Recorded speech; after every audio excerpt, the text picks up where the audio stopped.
കൊല്ലാൻ ഇനിയും നോക്കുവൻ ചാവാതിരിക്കാൻ ഞാനും.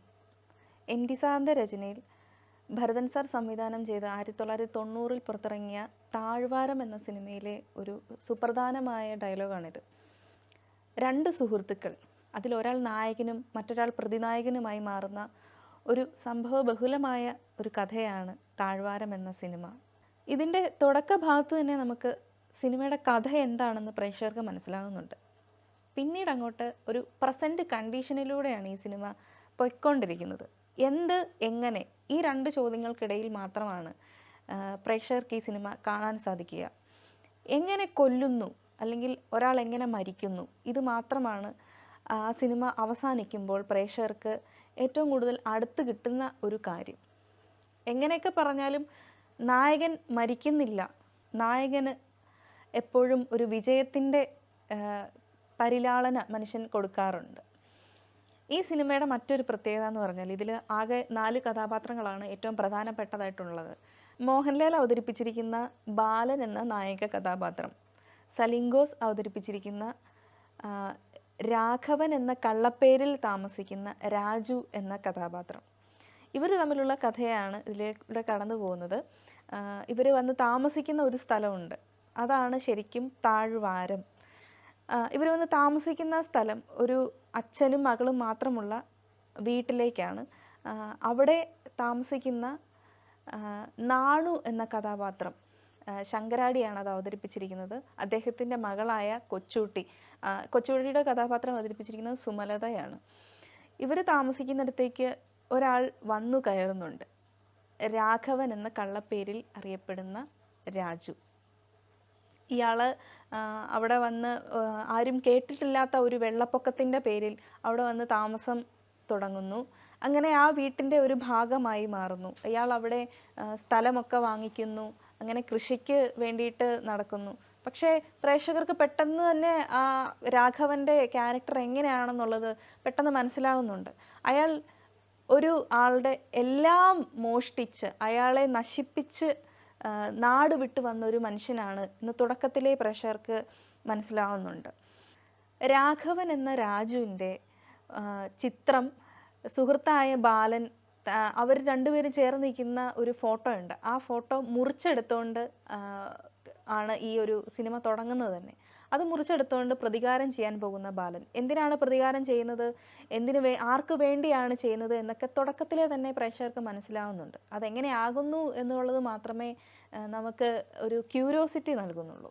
അധ്വാനിച്ച് ജീവിക്കുന്ന ഒരു ചെറുപ്പക്കാരൻ, തടിക്കൂപ്പിൽ ജോലി ചെയ്യുന്ന ബാലന് ഒരു പ്രണയമുണ്ട്. ബാലൻ തനിക്ക് കിട്ടുന്നതൊക്കെ സമ്പാദിച്ചു വെക്കും.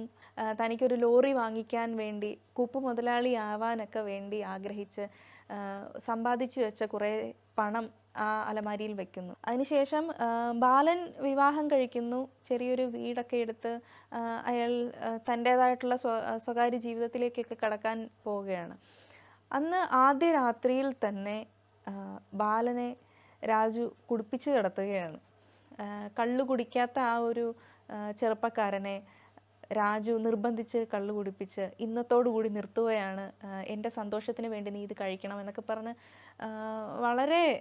വളരെ സ്നേഹത്തോടുകൂടി രാജു പെരുമാറുകയാണ് അവിടെ. അതിനുശേഷം സംഭവിക്കുന്ന എന്താണെന്ന് വെച്ച് കഴിഞ്ഞാൽ, അന്ന് രാത്രി ബാലൻ സമ്പാദിച്ച് വെച്ചിരുന്ന പണമെല്ലാം ഇയാൾ മോഷ്ടിക്കുകയാണ്. ഇത് കണ്ടുവരുന്ന രാജി എന്ന ബാലൻ്റെ ഭാര്യ, അവളെ രാജു കുത്തിക്കൊന്നതിന് ശേഷം അവിടുന്ന് നാട് വിട്ട് താഴ്വാരത്തെത്തുന്നു. അവിടെ തന്നെ പ്രേക്ഷകർക്ക് മനസ്സിലാകുന്നുണ്ട് രാജു എന്ന കഥാപാത്രം എത്രമാത്രം ഒരു ക്രൂരനായ മനുഷ്യനാണ് എന്നുള്ളത്. എല്ലാം നഷ്ടപ്പെട്ട ബാലൻ പിന്നീട് താഴ്വാരത്തിലെത്തുന്നത് പ്രതിനായകനായ രാജുവിനെ കൊല്ലാൻ വേണ്ടിയിട്ടാണ്. സിനിമയുടെ തുടക്കത്തിൽ തന്നെ അത് നമുക്ക് മനസ്സിലാകുന്നുണ്ട്. രാജുവും ബാലനും ചേർന്നിരിക്കുന്ന ഒരു ഫോട്ടോ ഉണ്ട്. ആ ഫോട്ടോ അയാൾ കത്തി വെച്ചാണ് മുറിക്കുന്നത്. അവിടെ കത്രികയോ മറ്റോ ഒന്നും ഉപയോഗിക്കുന്നില്ല. രാജുവിനെ കൊല്ലാൻ വേണ്ടി താൻ തീരുമാനിച്ചെടുത്ത ആ ഒരു കത്തി കൊണ്ട് ആ ഫോട്ടോ മുറിച്ചെടുക്കുന്നു. ആ മുറിച്ചെടുക്കുന്ന രീതിക്ക് തന്നെ അത്രയും കാലം താൻ സ്നേഹിച്ചിരുന്ന എല്ലാം തന്നിൽ നിന്ന് നഷ്ടപ്പെടുത്തിയ ഒരു മനുഷ്യനെ മുറിച്ച് മാറ്റുകയാണ്, അല്ലെങ്കിൽ ഈ ലോകത്തു നിന്ന് തന്നെ ഇല്ലാതാക്കാൻ താൻ തീരുമാനിച്ചു എന്ന് പ്രേക്ഷകർക്ക് കാണിച്ചു തരുന്ന ഒരു ഷോട്ടായിരുന്നു അത്. ഇങ്ങനെ താഴ്വാരത്തെത്തുന്ന ബാലൻ രാഘവനെ അഥവാ രാജുവിനെ കാണുന്നുണ്ട്. രാഘവൻ എന്ന കള്ളപ്പേരിലാണ് രാജു അവിടെ താമസിക്കുന്നത് പോലും. നാണു, കൊച്ചൂട്ടി, ഈ 2 കഥാപാത്രങ്ങളുണ്ട് അവിടെ. നാണു അവിടെ ഒരു പ്രണയബന്ധത്താൽ എത്തിപ്പെട്ട ഒരു കുടിയേറ്റ കർഷകനാണ്. അദ്ദേഹത്തിൻ്റെ വീട്ടിൽ അദ്ദേഹത്തിൻ്റെ മകൾ മാത്രമേ ഉള്ളൂ, അതാണ് കൊച്ചുകുട്ടി. ഇങ്ങനെ അവരവിടെ വന്ന് താമസം തുടങ്ങുന്നു. അവർക്ക് കുറച്ച് സ്ഥലമൊക്കെ ഉണ്ട്. അവിടെ പന്നിയെ പിടിക്കുന്നതൊക്കെ ഈ രാഘവൻ ആണ്. രാഘവൻ അവിടെ ഇല്ലാത്തൊരു വെള്ളപ്പൊക്കത്തിൻ്റെ പേരിൽ കള്ളം പറഞ്ഞ് കുടിയേറിയ ഒരു കള്ളനാണ്. രാഘവന് ഒളിവിൽ താമസിക്കാൻ ഒരിടം മാത്രമാണ് ശരിക്കും പറഞ്ഞാൽ ഈ നാണുവിൻ്റെയും കൊച്ചുകുട്ടിയുടെയും വീട് പോലും. പക്ഷേ പ്രേക്ഷകരെയും അല്ലെങ്കിൽ നാണുവിനും കൊച്ചുകുട്ടിക്കും സ്വയമായിട്ടും തോന്നുന്നത് രാഘവൻ അവിടെ ഒരു കാവൽക്കാരനാണ് അല്ലെങ്കിൽ അവരുടെ ഒരു രക്ഷകനാണ് എന്ന രീതിയിൽ പോലുമാണ് നമുക്കത് മനസ്സിലാക്കാൻ സാധിക്കുക. ഇങ്ങനെ രാജുവിനെ അന്വേഷിച്ച് ബാലൻ താഴ്വാരത്തെത്തുകയാണ്.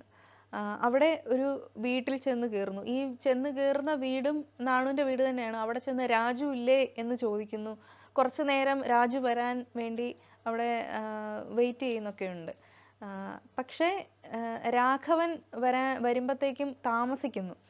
അങ്ങനെ രാജുവിനെ അന്വേഷിച്ചു വന്ന ബാലൻ അവിടെ നിന്ന് പോകുന്നു.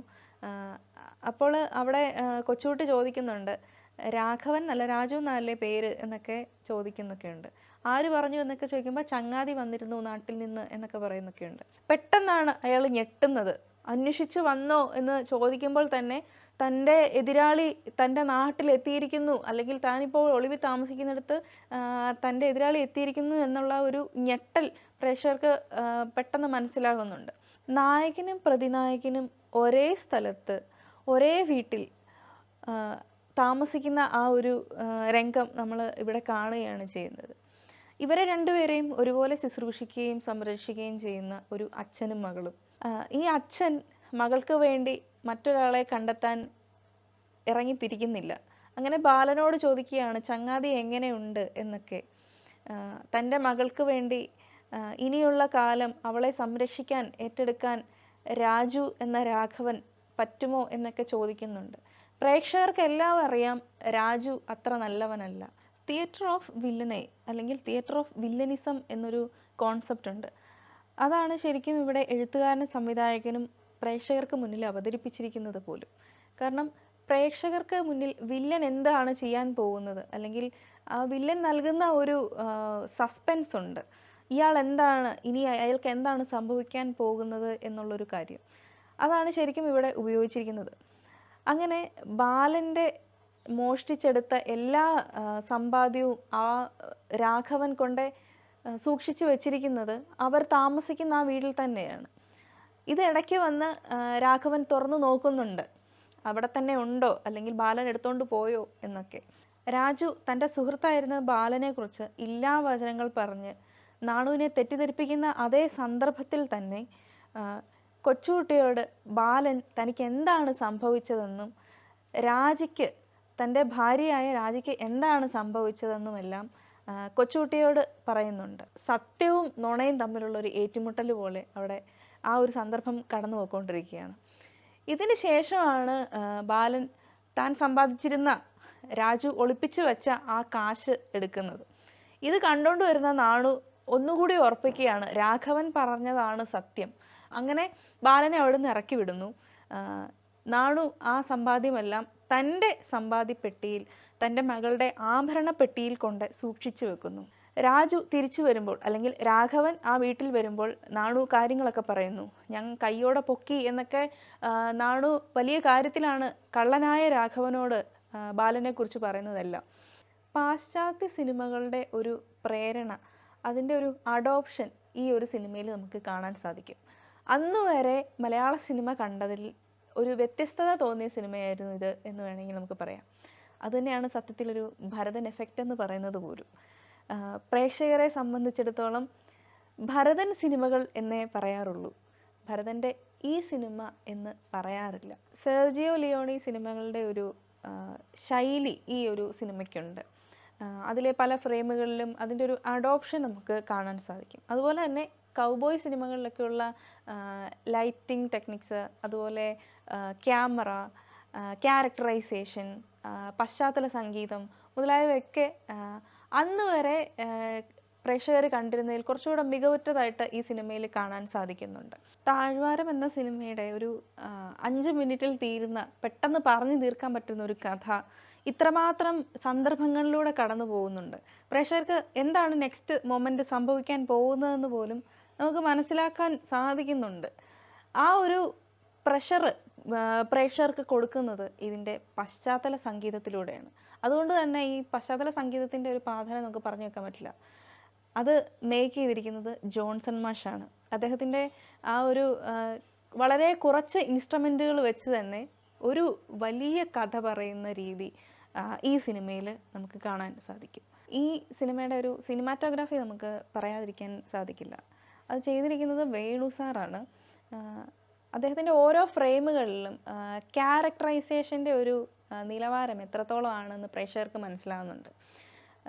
ചെറിയൊരു രീതിയിൽ പറയുകയാണെങ്കിൽ, അക്കരെ കുന്നിൽ തീ കാണുന്നുണ്ടല്ലോ എന്ന് കാണിക്കുമ്പോൾ തന്നെ രാഘവൻ്റെ ഒരു വശത്ത് ലൈറ്റും മറുവശത്ത് ഇരുട്ടുമാണ്. അവിടെ തന്നെ ഒരു ക്യാരക്ടർ ഫോർമേഷൻ ഈ സിനിമാറ്റോഗ്രാഫിയിലൂടെ തന്നെ അദ്ദേഹം കാണിച്ചു തരുന്നുണ്ട്. സംവിധാന മികവ് അവിടെയും നിറഞ്ഞു നിൽക്കുകയാണ്. സിനിമയുടെ തുടക്കത്തിൽ ബാലനെ കാണിക്കുമ്പോൾ, അത് കഴിഞ്ഞിട്ട് രാഘവനെ കാണിക്കുമ്പോൾ കഴുകന്മാർ ആ ഒരു ഫ്രെയിമിൽ വരുന്നുണ്ട്. സിനിമയുടെ അവസാന ഭാഗത്തും ഇവർ രണ്ടുപേരും ഏറ്റുമുട്ടുമ്പോഴും ഈ കഴുകന്മാരെ കാണിക്കുന്നുണ്ട്. ഒരു വരൾച്ചയുടെ അവസ്ഥ അവിടെ നമുക്ക് കാണാൻ സാധിക്കും. കഴുകന്മാർ നോക്കിയിരിക്കുകയാണ്, ആരാണ് ചാകുക, ആരുടെ ശവമാണ് തങ്ങൾക്ക് കൊത്തി തിന്നാൻ കിട്ടുക എന്നുള്ളത്. കഴുകന്മാർക്ക് പോലും വിട്ടുകൊടുക്കാതെ ബാലൻ രാഘവനെ അല്ലെങ്കിൽ രാജുവിനെ കത്തിച്ചു കൊല്ലുകയാണ് ചെയ്യുന്നത്. ഇങ്ങനെ ബാലൻ അവിടുന്ന് നടന്നു പോകുമ്പോൾ പ്രേക്ഷകരുടെ മനസ്സിൽ ചെറിയൊരു വിങ്ങലുണ്ടാകുന്നു. മറ്റൊന്നുമല്ല, അതിലെ കൊച്ചുകുട്ടിയെ ഓർത്തിട്ടാണ് പ്രേക്ഷകർക്ക് ചെറിയൊരു നൊമ്പരം അനുഭവപ്പെടുന്നത്. കൊച്ചുകുട്ടിയെ കാണിക്കുമ്പോൾ മുതൽ രാഘവന് കെട്ടിച്ചു കൊടുക്കാൻ വെച്ചിരിക്കുന്നു എന്നുള്ള ഒരു പേടി പ്രേക്ഷകർക്കുണ്ട്. കാരണം രാഘവൻ ഇതിലെ വില്ലനാണല്ലോ, ഒരു കള്ളനാണല്ലോ. അവൻ എന്തിന് ഇതുപോലൊരു നല്ല പെൺകുട്ടിയെ, അല്ലെങ്കിൽ ഇത്രയും സുന്ദരിയായിട്ടുള്ള ഒരു പെൺകുട്ടിയെ രാഘവന് കെട്ടിച്ചു കൊടുക്കുന്നു എന്നുള്ള ഒരു ചോദ്യം പ്രേക്ഷകരുടെ മനസ്സിൽ ഉണ്ടാകുന്നു. അവസാന ഭാഗത്ത് ആകുമ്പോഴത്തേക്കും പ്രേക്ഷകർക്ക് പെട്ടെന്ന് തോന്നുന്ന മറ്റൊരു തലമുണ്ട്. ഈ കൊച്ചുകുട്ടിയും ബാലനും തമ്മിൽ പ്രണയത്തിലാകുമോ, ബാലൻ അവൾക്ക് വേണ്ടി ആ നാട്ടിൽ വീണ്ടും നിൽക്കുമോ എന്നൊക്കെയുള്ളൊരു ചെറിയ ചില ചോദ്യങ്ങൾ പ്രേക്ഷകരുടെ മനസ്സിൽ വരാറുണ്ട്. ബാലൻ, രാജു അഥവാ രാഘവൻ, നാണു, കൊച്ചുകുട്ടി, ഈ 4 കഥാപാത്രത്തിലൂടെ ഒരു വലിയ ക്യാൻവാസിൽ തീർത്ത കഥ പ്രേക്ഷകരെ പിടിച്ചിരുത്തുന്ന രീതിയിൽ പറഞ്ഞു തീർത്തിരിക്കുകയാണ്. ഈ സിനിമ മസ്റ്റ് വാച്ച് മൂവികളിൽ ഒരെണ്ണമാണ്. ശരിക്കും പറഞ്ഞാൽ മലയാള സിനിമയിൽ ഇന്ന സിനിമ എടുത്തു വെക്കാൻ പറ്റും എന്ന് പറഞ്ഞ് ഒരുപാട് പഠനങ്ങൾ ഈ കഴിഞ്ഞ കാലത്തൊക്കെ വന്നിട്ടുണ്ട്. അത്തരത്തിലുള്ള ഒരു സിനിമ തന്നെയാണ് താഴ്വാരം എന്ന സിനിമ. താഴ്വാരം എന്ന പേര് കേൾക്കുമ്പോൾ തന്നെ നമുക്കൊരു തണുപ്പ് അനുഭവപ്പെടുന്നത് ഈ ഒരു സിനിമയിലെ പല ഫ്രെയിമുകളിലൂടെയാണ്. പുറത്ത് നല്ല തണുപ്പുണ്ട് എന്ന് നാണു ബാലനോട് പറയുമ്പോൾ നമുക്ക് ആ ഒരു തണുപ്പ് ഫീൽ ചെയ്യുന്നത് ശരിക്കും പറഞ്ഞാൽ ആ ഒരു എഴുത്തിൻ്റെ വ്യത്യസ്തതകൾ കൊണ്ടാണ്, ആ ഒരു ഫ്രെയിമിൻ്റെ രീതികൾ കൊണ്ടാണ്. MTയുടെ രചനയും ഭരതൻ സാറിൻ്റെ സംവിധാന മികവും കൊണ്ട് മലയാളത്തിലുണ്ടായത് ഒരു എക്കാലത്തെയും ക്ലാസിക് മൂവികളിൽ ഒന്നാണ് ഈ താഴ്വാരം എന്ന സിനിമ. ഇതിലെ ബാലനും അതുപോലെ രാഘവനും കൊച്ചുകുട്ടിയും അതുപോലെ നാണുവുമൊക്കെ മോഹൻലാലും സലീം ഘോസും അല്ലെങ്കിൽ നമ്മുടെ ശങ്കരാടിയും സുമലതയൊന്നും അല്ലാത്ത പക്ഷം പ്രേക്ഷകർക്ക് ആ ഒരു സിനിമയെ ഏറ്റെടുക്കാൻ സാധിക്കുമായിരുന്നു എന്ന് തോന്നുന്നില്ല. അത്രമാത്രം ക്യാരക്ടർ മികവ് ആ ഒരു സിനിമയ്ക്ക് പുലർത്തിയിട്ടുണ്ട്. ശരിക്കും പറഞ്ഞാൽ MT അത് ആ ഒരു ചിത്രം വരച്ചു വെച്ചതുപോലെ ബാലൻ ഇന്ന ആളായിരിക്കണമെന്ന് നമുക്ക് തോന്നുന്ന രീതിയിലുള്ള ഒരു രചനാ വൈഭവം അവിടെ നമുക്ക് കാണാൻ സാധിക്കും. നായകനും പ്രതിനായകനും ഒരേ കുടക്കീഴിൽ, അവർ രണ്ടുപേരും എപ്പോൾ ആര് മരിക്കും എന്ന് പ്രേക്ഷകരെ ത്രില്ലടിപ്പിക്കുന്ന രീതിയിലുള്ള ആ ഒരു സംവിധാന രീതി, രചനാ രീതി പ്രേക്ഷകർക്ക് ഇന്നും ഏറെ പ്രിയപ്പെട്ടതാക്കി തീർക്കുന്നു. MTയുടെയും ഭരതൻ സാറിൻ്റെയും ഓർമ്മകൾക്ക് പ്രണാമം. മറ്റൊരു സിനിമയുടെ വിശേഷവുമായി വീണ്ടും കാണാം. ബൈ.